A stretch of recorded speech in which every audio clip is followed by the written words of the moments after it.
UP में LPG का हाहाकार या सिर्फ अफवाह या विस्फोट? सच क्या है? सप्लाई सिस्टम मजबूत या जनता में पैनिक?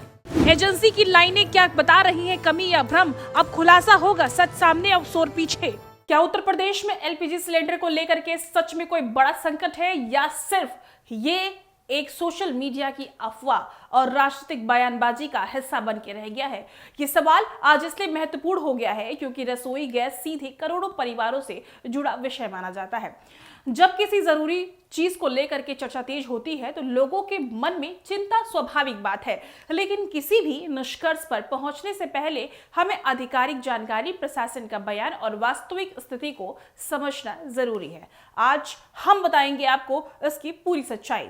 सबसे पहले राज्य सरकार की ओर से जो दी गई है जानकारी उस पर नजर डालते हैं तो लखनऊ के मुख्य सचिव की अध्यक्षता में हुई उच्च स्तरीय वीडियो कॉन्फ्रेंस बैठक में पेट्रोल, डीजल और एलपीजी को लेकर के उसकी सप्लाई की समीक्षा दी गई है। बैठक में यह स्पष्ट किया गया है कि राज्य में किसी बड़े स्तर की कमी नहीं है और एलपीजी की आपूर्ति समान है। जिला अधिकारियों को निर्देश दिया गया है कि वो जनता को सही जानकारी दे और अफवाहों पर तुरंत नियंत्रण करे। इसका अर्थ यह है कि प्रशासन स्तर पर कोई राज्य व्यापारी जो है वो संकट घोषित नहीं किया गया है।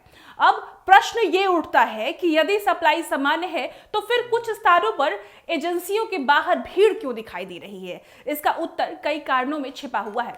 सबसे पहला कारण सोशल मीडिया पर जो फैलने वाले अस्पष्ट खबरें। आज के डिजिटल युग में एक वीडियो या तस्वीर कुछ ही मिनटों में हजारों लोगों तक पहुंच जाती है। कई बार पुराने वीडियो को नया बता करके साझा किया जाता है या तो दूसरे राज्य की तस्वीर को उत्तर प्रदेश में जोड़ दिया जाता है। जब लोग ऐसी जानकारी देखते हैं तो उनके मन में आशंका पैदा होती है और इस आशंका के कारण अतिरिक्त सिलेंडर लेने या जल्दी बुकिंग करने के लिए पहुंच जाते हैं। इसे पैनिक भी कहते हैं कि माहौल पूरा पैनिक बाइंग कहा जाता है।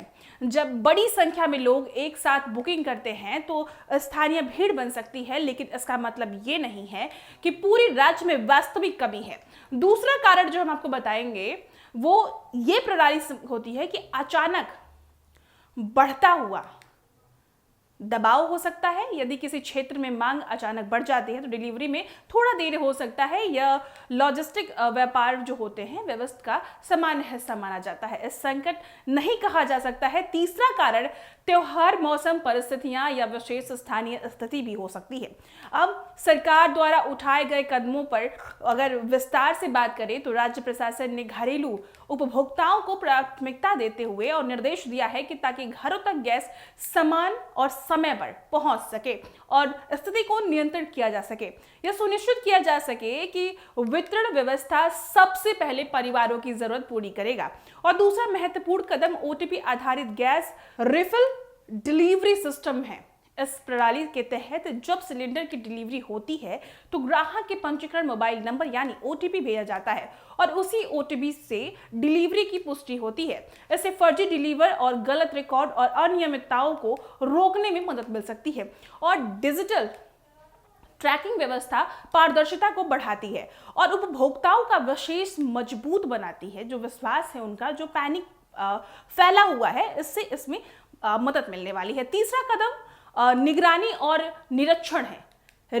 राजस्व विभाग, खाद्य एवं रसद विभाग और तेल कंपनियों के अधिकारी मिलकर के नियमित जांच कर रहे हैं। हर जिले में कंट्रोल रूम स्थापित किए गए हैं ताकि शिकायतों का तुरंत समाधान हो सके। यदि किसी क्षेत्र में शिकायत आती है तो त्वरित कार्रवाई की जा सके। गैस सिलेंडर ले जाने वाले वाहनों और सुरक्षा प्रदान करने की निर्देश भी दिया गया है ताकि सप्लाई चेन में कोई बाधा उत्पन्न ना हो। यदि वो कालाबाजारी या अवैध भंडार पाया जाता है तो संबंधित लाइसेंस रद्द कर दिए जाएंगे और जुर्माना लगाया जाएगा और कानूनी कार्रवाई करने का प्रावधान है। कालाबाजारी का अर्थ है जानबूझकर वस्तु का संग्रहण करने और कृत्रिम कमी पैदा करना है और फिर अधिक कीमत पर बेचना। प्रशासन का दावा है कि ऐसे गतिविधियों पर नजर रखी जा रही है और आवश्यक कार्रवाई की जा रही है और उत्तर प्रदेश में उपभोक्ताओं की स्थिति को समझना भी आवश्यक है। उत्तर प्रदेश में देश का सबसे अधिक आबादी वाला राज्य है और यहाँ एलपीजी कनेक्शन की संख्या करोड़ों है। विशेष रूप से अगर उज्जवल योजना के माध्यम से बड़ी संख्या में गरीब और ग्रामीण परिवारों को गैस कनेक्शन मिले हैं। इस योजना का उद्देश्य स्वच्छ ईंधन को बढ़ावा देना है और पारंपरिक ईंधन के धुएं से होने वाली जो समस्याओं को कम करना था। राष्ट्रीय स्तर पर भारत में एलपीजी कनेक्शन की संख्या 30 करोड़ से अधिक है और उत्तर प्रदेश में इसका प्रमुख हिस्सा है। जब उपभोक्ताओं की संख्या इतनी अधिक हो तो वितरण प्रणाली का मजबूत पारदर्शन और डिजिटल होना बहुत जरूरी हो जाता है। आप चुनावी दृष्टिकोण को समझते हैं। आवश्यक ये बात है कि भारत में मतदाताओं की संख्या लगभग 90 करोड़ से अधिक है और उत्तर प्रदेश के अकेले 15 करोड़ से ज्यादा मतदाता हैं। लोकसभा सीटों की संख्या के लिहाज से भी यूपी देश का सबसे महत्वपूर्ण राज्य है। इसीलिए यहाँ के मुद्दे राष्ट्रीय राजनीति के बड़े प्रभाव डाल सकते हैं। रसोई गैस जैसे विषय सीधे आम परिवार से जुड़ा होता है, इसलिए वो स्वाभाविक रूप से राजनीतिक बहस का हिस्सा बन जाता है। सत्ता पक्ष आमतौर पर अपनी योजनाओं और उपलब्धियों का प्रस्तुत करता है और जबकि विपक्ष महंगाई, कीमतों और आम जनता पर पड़ने वाले आर्थिक प्रभाव को उठाता है। इस संदर्भ में समाजवादी पार्टी के मुखिया प्रमुख यानी कि अखिलेश यादव और अन्य विपक्षी नेता समय समय पर महंगाई और जनहित से जुड़ी मुद्दों पर सरकार से सवाल करते नजर आते हैं। विपक्ष का तर्क होता है कि बढ़ती कीमतें और आर्थिक दबाव मध्य और गरीब वर्ग का प्रभावित कर सकता है, जबकि सरकार का कहना है कि डिजिटल सिस्टम, निगरानी तंत्र और योजनाओं के व्यवस्थित होने से मजबूत बनाया जा सकता है। लोकतंत्र में यह सामान्य प्रक्रिया है। विभिन्न दल अपने विचार रखते हैं और जनता उन पर विचार करती है। अब यह भी जरूरी है कि किसी भी राजनीतिक चर्चा को तथ्य और प्रमाण के आधार पर देखा जाए। यदि सोशल मीडिया पर गलत जानकारी फैलाई जाती है तो प्रशासन अफवाहों और निगरानी रखता है और आवश्यक कार्रवाई करता है। डिजिटल जो मॉनिटरी है और जिला स्तर के कंट्रोल रूम में व्यवस्था को मजबूत बना रही है। अंतर्राष्ट्रीय संदर्भ की बात करें तो कभी कभी वैश्विक ऊर्जा बाजार में उतार चढ़ाव आता रहा है और प्रभाव कीमत बढ़ना और उसकी कमियों को प्रभावित कर सकता है। लेकिन घरेलू एलपीजी जो एलपीजी है उसमें वितरण मुख्य रूप से देश की आंतरिक सप्लाई चेन पर निर्भर करता है। इसीलिए किसी बाहरी घटना को सीधे राज्य में कमी से जोड़ने से पहले आधारिक जो अधिकारियों की है उसकी पुष्टि कर ले और आवश्यक जानकारी को ही सुनने के बाद से फैसला करे। यदि कहीं कालाबाजारी के मामले सामने आते हैं तो प्रशासन जांच करेगी और आवश्यक कानूनी कदम भी उठाएगी। कंट्रोल रूम और निरीक्षण टीम वितरण को जो विवरण है व्यवस्था पर लगाकर नजर रखी हुई है। अंततः उपलब्धि अधिकारी जानकारी के अनुसार वर्तमान में उत्तर प्रदेश में एलपीजी की सप्लाई समान बताई गई है और किसी व्यापक संकट का पुष्टि नहीं हुई है। यानी एलपीजी के बाहर दिखाई देने वाली भीड़ कई बार अफवाह या अस्थायी पैनिक बाइंग भी हो सकती है। इसका परिणाम हो सकता है सरकार ने ओटीपी प्रणाली, प्राथमिकता वितरण और सख्त निगरानी जैसे कदम उठाए हैं ताकि व्यवस्था पारदर्शिता बना सके और सुरक्षा रहे। राजनीतिक दृष्टि से यह मुद्दा महत्वपूर्ण है क्योंकि यह करोड़ों परिवारों से जुड़ा हुआ है और चुनावी चर्चा में स्वाभाविक रूप से आता है। लेकिन किसी भी निष्कर्ष तक पहुंचने से पहले विश्वसनीय सूत्रों और आधिकारिक डेटा को देखना जरूरी है।